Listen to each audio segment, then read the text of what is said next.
जय श्री राधे कृष्ण।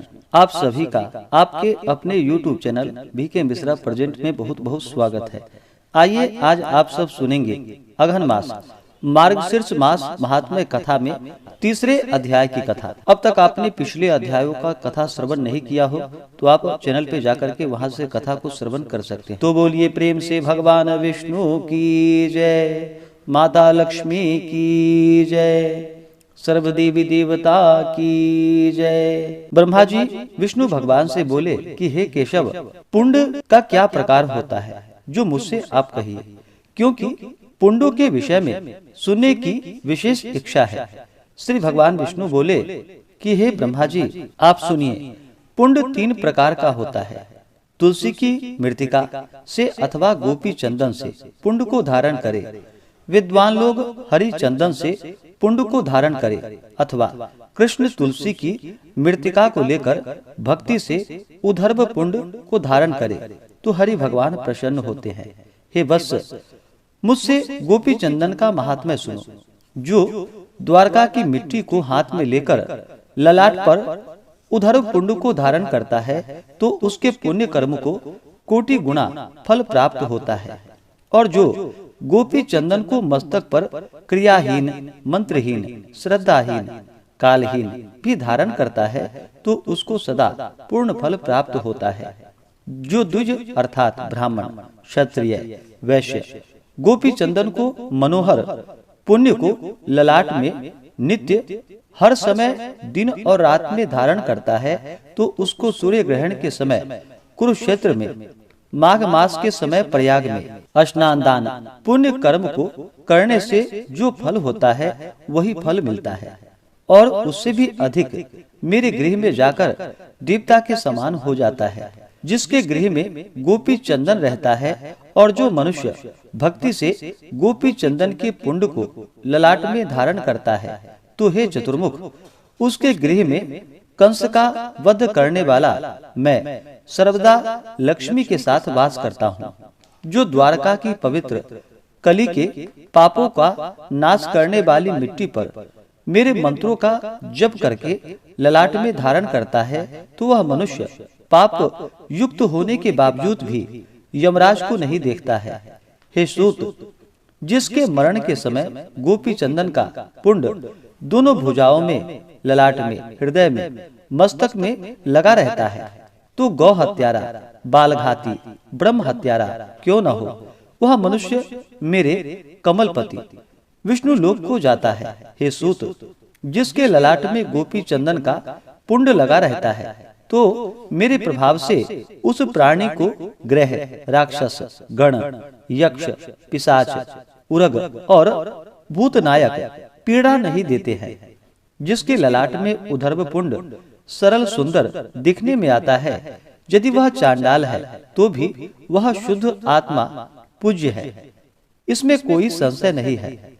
जो बिना स्नान के अपवित्र पातकी क्रियाओं को करता है तो गोपी चंदन के स्पर्श से उसी क्षण में पवित्र हो जाता है। जो अपवित्र है, अनाचारी, आचार से भ्रष्ट है और नित्य पाप कर्म को करता है तो भी यदि नित्य उधर्व पुण्य को धारण करने वाला मनुष्य पवित्र हो जाता है। हे चतुरानन, मेरे प्रिय के लिए अथवा कल्याण के लिए अथवा रक्षा के लिए मेरे पूजन और हवन के समय सायंकाल और प्रातः काल सावधान होकर मेरे भक्त इस संसार से मुक्त कर देने वाले उधर्व पुण्य को नित्य धारण करे।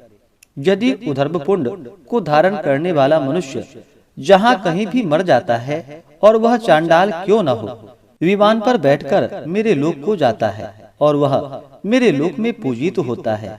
उधर पुण्य को धारण करने वाला जब जिसके अन्न को खाता है उसी समय उसके 20 कुल का नरक से उद्धार कर देता हूँ। जो दर्पण, शीशे में, जल में देखकर उधर पुण्य को अच्छी तरह धारण करता है तो हे महाभाग, वह परम गति को चला जाता है। अनामिका उंगली से तिलक धारण करने से शांति देने वाली, मध्यमा उंगली से तिलक धारण करने पर लंबी आयु वाली, अंगूठे से तिलक धारण करने पर पुष्टि वाली तथा तर्जनी उंगली से तिलक धारण करने से मोक्ष देने वाली कही गई है। जो गोपी चंदन का टुकड़ा वैष्णव को देता है, उसके 108 कुल को तार देने वाला कहा गया है। जो बिना उधर्व पुण्य तिलक के यज्ञ, दान, तप, हवन, वेदाध्ययन, पितृतर्पण करता है तो उसका सब व्यर्थ हो जाता है। जिन मनुष्यों का शरीर बिना उधर पुण्य तिलक के होता है, उन मनुष्यों का मुख शमशान के समान होता है। वह उन पर मैं अप्रसन्न रहता हूँ। श्री विष्णु प्रसाद के लिए जो भी विष्णु भगवान को अत्यंत प्रिय है, ऐसे उधर्व पुण्य को तथा मत्स्य, कूर्म आदि को धारण करे। जो मनुष्य कली काल में मेरी द्वारकापुरी की मिट्टी से मत्स्य, कूर्म आदि चिन्हों को धारण करता है, तो उसके शरीर में मुझे प्रविष्ट समझना। हे त्रिदशोत्तम, उस पुरुष में और मेरे में अपना श्रेय चाहने वाले कुछ भी अंतर नहीं करे।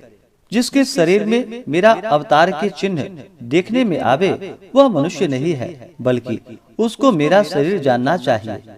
उस शरीरधारी का पाप पुण्य स्वरूप हो जाता है।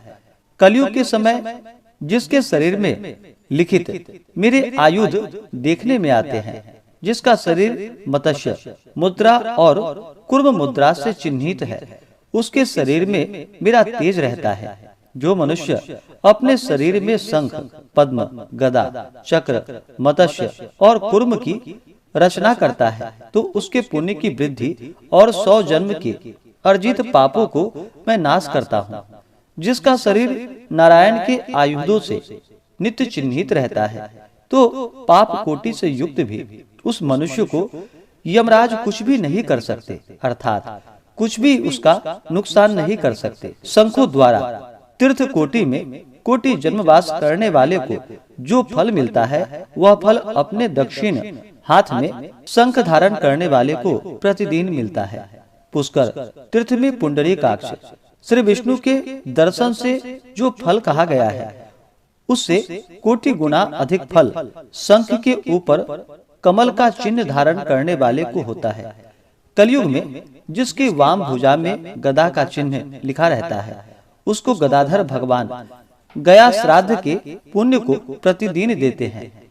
आनंदपुरी काशी में चक्र स्वामी के पास लिंग दर्शन से जो पुण्य होता है, वह फल अपने शरीर में गदा और चक्र को लिखने से होता है।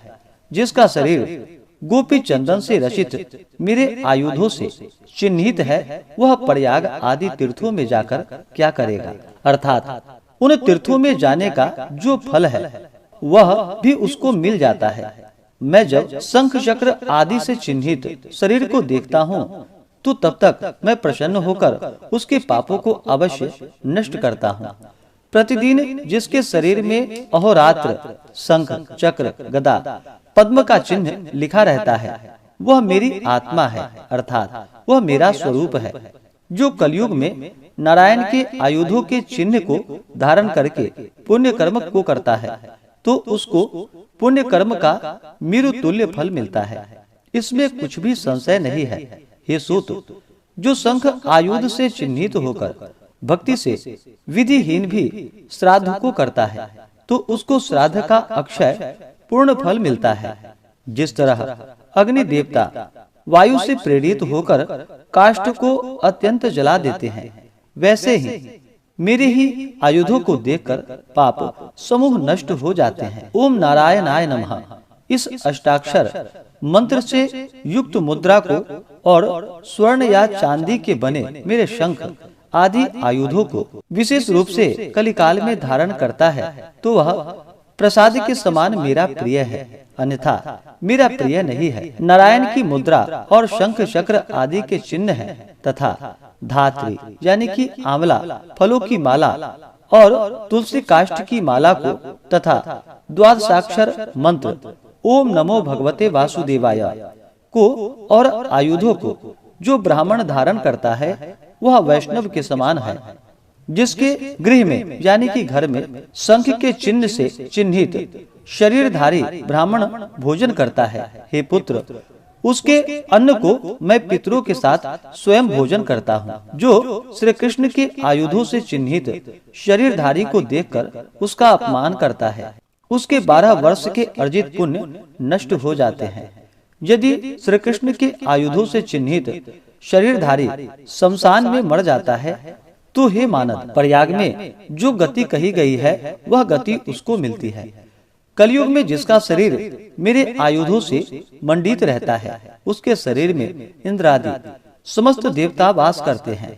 जो मेरे शस्त्रों से अंकित होकर मेरी पूजा करता है उसके हजारों अपराधों को मैं नित्य नष्ट करता हूँ। जो काष्ठ से मेरे शस्त्रों को पाशा बनाकर उस पाशा से अपने शरीर को चिन्हित करता है उसके समान दूसरा वैष्णव नहीं है। जो ओम नारायणाय नमः इस अष्टाक्षर मंत्र की धातु की बनी हुई मुद्रा और शंख पद्म आदि की मुद्रा को अपने हाथ में धारण करता है वह सुर और असुर से पूजित हो जाता है। प्रथम इस नारायणी मुद्रा को अपने हाथ में प्रहलाद ने, विभीषण ने, बलि ने, ध्रुव ने, शुक्र ने, मानधाता ने, अम्बरीश ने, मार्कंडेय आदि ने, ब्राह्मणों ने धारण किया है और शंख आदि से चिन्हित शस्त्रों से शरीर को चिन्हित करके हे मानद इस तरह मेरी आराधना करके मुझको प्राप्त किया तथा श्रेष्ठ अभिलक्षित फल को प्राप्त किया।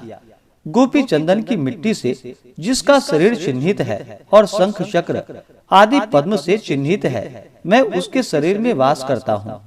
बुद्धिमान विद्वान स्वर्ण अथवा चांदी अथवा तांबा अथवा कांसा लोहे का चक्र बनाकर धारण करे और वह चक्र 12 आरा तथा 6 कोस और 3 बलि से विभूषित हो। इस प्रकार विद्वान सुदर्शन चक्र को बनावे और उपवीत के समान सदा शंख चक्र गदा को धारण करे।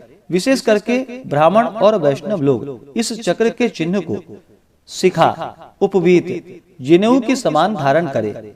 चक्र के चिन्ह से जिस ब्राह्मण का शरीर रहित है उसका समस्त कर्म निष्फल है और जिसका शरीर मेरे चक्र से चिन्हित है वह पवित्र है। यह वेद का वचन है। विद्वान को चाहिए कि जो कुछ भी देवताओं को चढ़ाई हुई वस्तु हव्य यानी कि हवन समिधा वह पितरों को चढ़ाई हुई वस्तु कव्य चक्राडीट को देवे और चक्र चिन्ह कवच को देवता दानव भी नहीं तोड़ सकते हैं तथा वह मनुष्य समस्त प्राणी और शत्रु तथा राक्षसों से विजय पाता है। जिसके शरीर में मेरा चक्र चिन्ह कवच रहता है उसके घर में पुत्र पौत्र का अशुभ नहीं होता है। ब्राह्मण अपनी दाएं भुजा में सुदर्शन चक्र धारण करे और बाएं भुजा में शंख धारण करे। इस बात को वेद वेता लोग जानते हैं। मंत्र वेता मंत्र से अलग अलग प्रतिष्ठा करे, फिर ललाट में गदा को, मस्तक में धनुष और बाण को, हृदय में नंदक नामक तलवार को और दोनों भुजाओं में शंख चक्र को धारण करे। इस प्रकार प्रयत्न पूर्वक सदा चक्र को धारण करके ब्राह्मण उस समय इस प्रकार कहे, पुत्र मित्र स्त्री आदि जो कुछ मेरा परिग्रह है उस समस्त को शरीर के साथ मेरे विष्णु प्रीत्यर्थ अर्पण किया। इसके पश्चात मेरी अव्यभिचारिणी भक्ति से प्राप्त मनोरथ जीवन के अंत तक अपने धर्म में स्थित रहे। इस प्रकार से श्री स्कंद महापुराणे एकाशीति हास्याम संहितायाम द्वितीय वैष्णव खंडे ब्रह्मा विष्णु संवादे मार्गशीर्ष मास महात्म्य कथा में तीसरे अध्याय की कथा पूर्ण हुई। तो बोलिए प्रेम से भगवान विष्णु की जय, माता लक्ष्मी की जय, भगवान श्री कृष्ण की जय, सर्व देवी देवता की जय। इसी प्रकार से अगर आप सब आगे के अध्याय को सुनना चाहते हो, चैनल पे नए हो तो चैनल को लाल बटन दबा करके सब्सक्राइब करें, साथ में बेल आइकन घंटी को दबाएं ताकि वीडियो का नोटिफिकेशन आपको समय से मिलता रहे।